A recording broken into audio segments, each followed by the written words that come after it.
Hello everybody and welcome back to World of Tanks, and it's been a while, I know, I'm sorry. But I'm back in World of Tanks, and I'm actually back quite well this time. Like, I'm actually really enjoying playing the game again. I've been playing for about 4 or 5 months now. I thought I'd take a little break on the old YouTube and the streaming for a bit, just to make sure that I'm into it before I, oh yeah guys, I'm back, and now I'm not again. But I'm going to try and be back. I have been streaming a bit more. MSimpson54 on Twitch, by the way, if anybody is wondering. So yeah, I have been back a little bit more. And I've been playing, especially the past couple of days, this morning and last night, very well. Some of the best World of Tanks I think I have ever played, which is saying something. And this is one of those games from yesterday, actually, from last night. I'm platooned up with Tom. I'm playing in the Progetto 46, and I just took a hell of a lot of damage to do not a lot.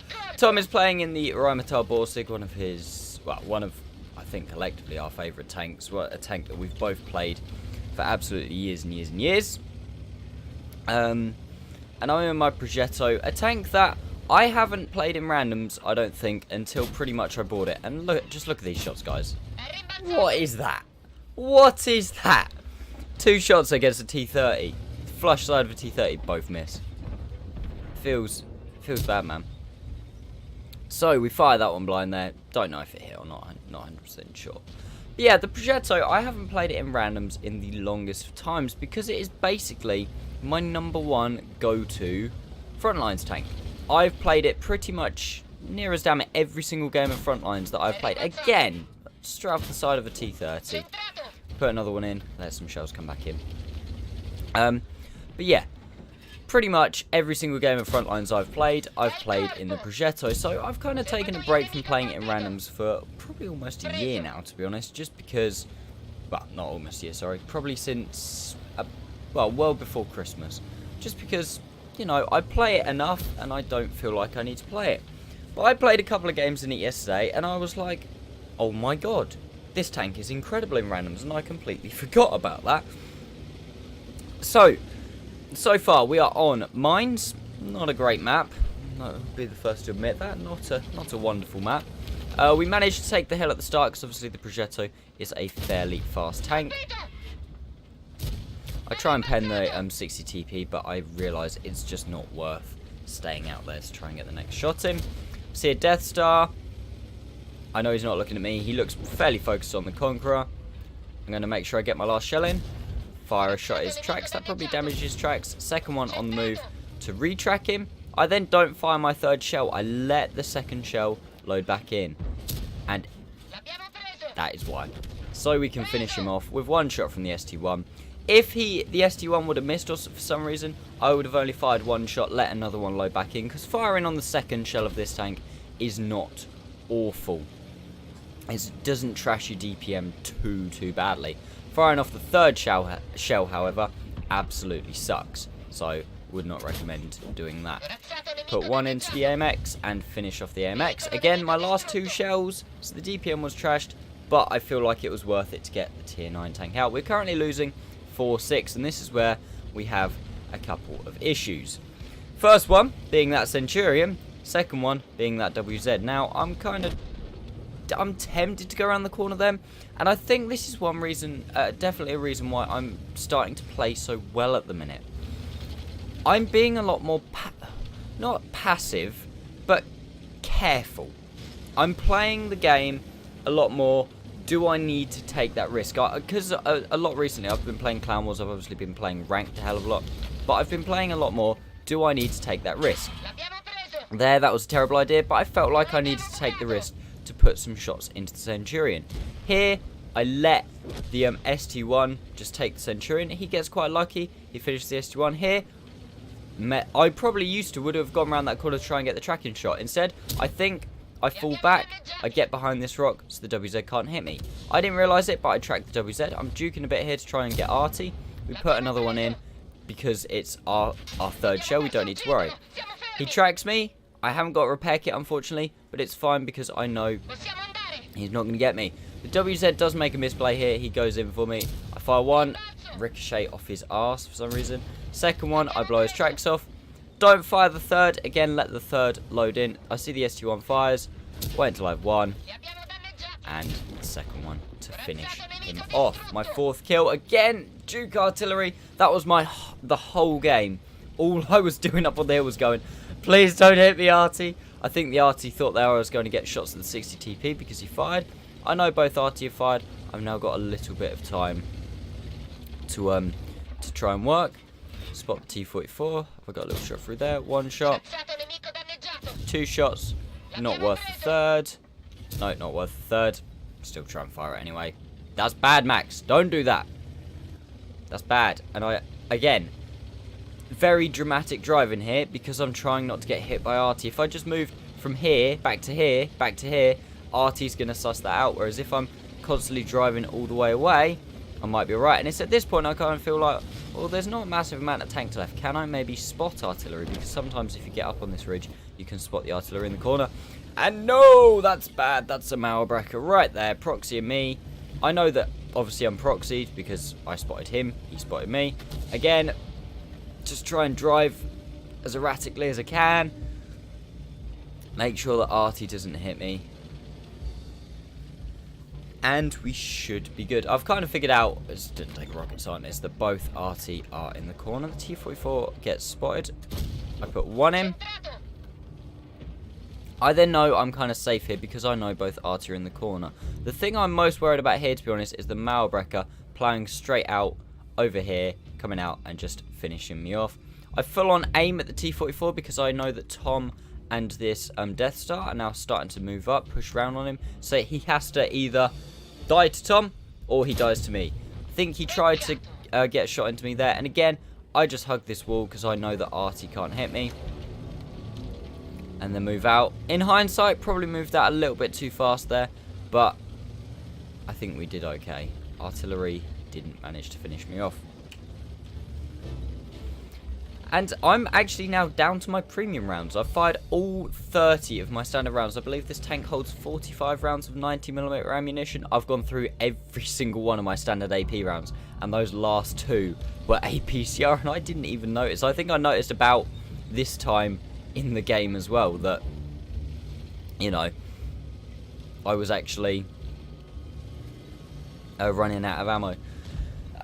So I'm going to kind of semi-tank review. Tom there gets penned by artillery, and the second artillery finishes him off. Again, I know that both Artie have fired. Unfortunately, that is at the expense of my platoon mate, but I know they've both fired now, which is nice. I kind of feel like the Mauerbrecher is far enough away that I can probably get up into this bush and poke. You see me here. Okay then. And the 268 misses, but I now know that the Mauerbrecher's got other problems. I wait here. I feel like I'm going to spot one of the artillery when they fire. I'm also slightly concerned about the S1 you can see here. But yeah, anyway, going into kind of semi-tank review of this tank. Is it any good? Personally, this is just personally, in my opinion, please don't rage at me in the comments. I think this is one of, if not the best tier 8 tanks you can pick up. It's better than the Pantera, and the auto reloader I just feel is absolutely amazing. As a tier 8 medium, I feel it's the best tier 8 medium tank in the game, and I can't think off the top of my head now anything that I would prefer. There's artillery, 1, 2, and I unfortunately don't quite have a shot at the M53 55, and that is pretty much all she wrote for me. The S1 is over on the island. I don't get any shots into him, and the M53 55, the Death Star takes an age to kill him, but that is the game. 5,400 damage. I would be happy with that in a tier 10 tank. I'd be happy with that in a 907. I'd be happy with that in a 260. That would be a solid game. I'd be like, yeah, okay. 6 kills. Ridiculous game. And for everyone who's like, oh, well, Max, who usually goes, oh, you've had an amazing game, but you were top tier. I wasn't. I was bottom tier. There was 2 Death Stars in this game. My game could have ended very, very, very quickly. And there was a 60 TP, and obviously a lot of tier 9s as well. But yeah, absolutely love the Progetto. Do I recommend it? Hell yeah, I recommend it. If this thing ever comes on sale, you haven't got one, and you're thinking, should I, shouldn't I? Do it. It's an amazing tank. For frontlines especially, one of the best frontline tanks. If you watch my what tanks to play in frontline video, it's not a gameplay video, so don't go over there expecting, you know, massive amount of gameplay. It's just me recommending tanks that you should and shouldn't play in frontline. Spoilers, this thing is like #1. This thing is my top pick. This is the tippy top, the pinnacle of the iceberg at tier 8 in my opinion.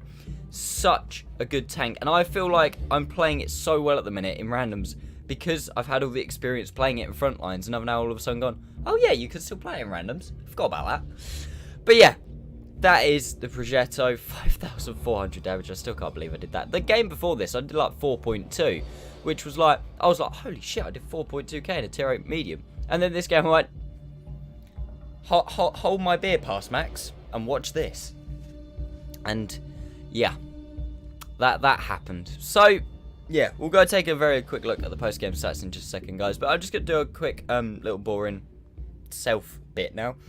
I am coming back. I'm not going to stick to a schedule for YouTube videos or streaming. Easiest thing to do is subscribe, obviously, to the YouTube channel so you know when I upload videos, and follow my stream. Again, link in the video description. It's twitch.tv/msimpson54, same name as my YouTube channel. But I am really enjoying World of Tanks again. I'm playing World of Tanks really well. Like, I'm Gold League in Ranked. I was one of the sprinters for Ranked, so I'm guaranteed the Gold League for Ranked, which is always nice. And I've figured out a way now to make stream highlights easier for myself.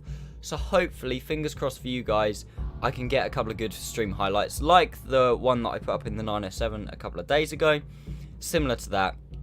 And hopefully, you'll have more content, more Max to watch in the not too distant future. So other than that, guys, let's go take a very quick look at the post-game stats. So there we go, guys. That was me in my Progetto M35 Mod 46 or Progetto 46. We did 5,427 damage. We did miss that blind shot on the T44, unfortunately. I mean, I know, it made it pretty much a game not worth seeing, to be honest. We also picked up 6 kills. Unsurprisingly, an ace tanker. That was an Oskins medal, a high caliber, and a Top Gun. Oskins medal, one of the rarer ones for destroying 3 enemy tanks or tank destroyers with a medium tank, and they have to be 1 tier higher. 5,427 damage, 6 kills, 1,734 base XP. On a ×5, meant a 23, well, near enough 24,000 XP games. There was a mission or something going on as well at the same time. So, yeah, I think it was about a 14,000 XP game near enough, which is absolutely ridiculous. I mean, I know I don't get the XP, but that's some nice crew training to go towards my Progetto 65, which I do almost have. We fired 35 shots, hit 30, and pen 24, which is not too bad, and did that 5,400 damage. Also got a smidgen of assistance, 563, not a huge amount. And even though we had to resort to firing credits at the end, and I use a premium consumable in this tank, we still made 94,000 credits profit with a premium account. Yeah, it's quite a good game. Let me know what you guys think in the comments. Let me know if you enjoy my commentaries. Let me know if you're excited for me to be back, or whether you want me to, you know, sod off again. In that case, I'd recommend not watching videos. But, you know, watch them anyway. You might like them. Other than that, thank you so much for watching, guys. I really, really appreciate it. Please subscribe and like, and I'll see you next time.